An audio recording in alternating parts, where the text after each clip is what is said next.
that you fight as hard as you can against this proposed budget cut. This is just devastating. And, you know, when I think about DIPG as an example, 2.5 years ago when Chad was diagnosed, they talk about the precision medicine. Biopsies for these DIPG tumors were not even commonplace. We were not encouraged to get a biopsy on our son's tumor because it's in the brainstem and it's dangerous and things can go wrong. Now it's become more commonplace. They've figured out how to do that. In this 2.5 years, we've seen such progress. We donated Chad's tumor post-mortem, and Michigan did some sequencing. We didn't have the biopsy tumor, the diagnosis biopsy tumor, but we had the post-mortem. And they found a histone mutation that they never knew existed in DIPG before. And when I heard that, you know, they said, we have some medicines that we know can impact this. And I mean, I lost it. So are you telling me that if we had had this information 2.5 years ago, could something have been done? And they said we couldn't have even sequenced this tumor this way 2.5 years ago.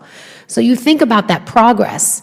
And Chad was also had the ability to participate in a trial at Sloan Kettering University in New York, where it's a CED trial where they insert a catheter directly into the tumor because passing the blood-brain barrier is a big issue for pediatric brain tumors.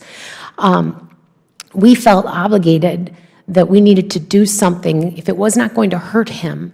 And, you know, again, maybe it would cure him. At the time, that's what we were thinking. That wasn't the case, but they've learned so much from that trial. And there are so few clinical trials available as it is. And I look at this budget and I think about all this promise, even just around this one disease, and the fact that 0 new grants would come out. That leaves just this one disease, that leaves it all in the hands of families like ours. Nothing's going to happen from that. I mean, we're doing our best. We're doing our best to raise something. But without the support of the NIH, all that progress is going to go downhill, and not having those new scientists, those new researchers, those bright minds say, I want to commit myself to making a difference. If they have no funding, how can they do that? It just, to me, is senseless. And when you think about 600,000 people lost a year, there's nothing worse. Like, how can we not be focusing on this? How can this not be the #1 priority when we talk about budgets? And again, maybe you're right. Maybe it takes someone going through this for them to really get it. I don't wish anyone to go through this to really get it. Listen to what we're saying. You don't want this to happen to anyone you know.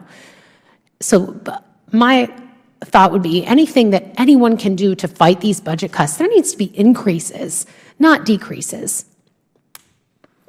Well said.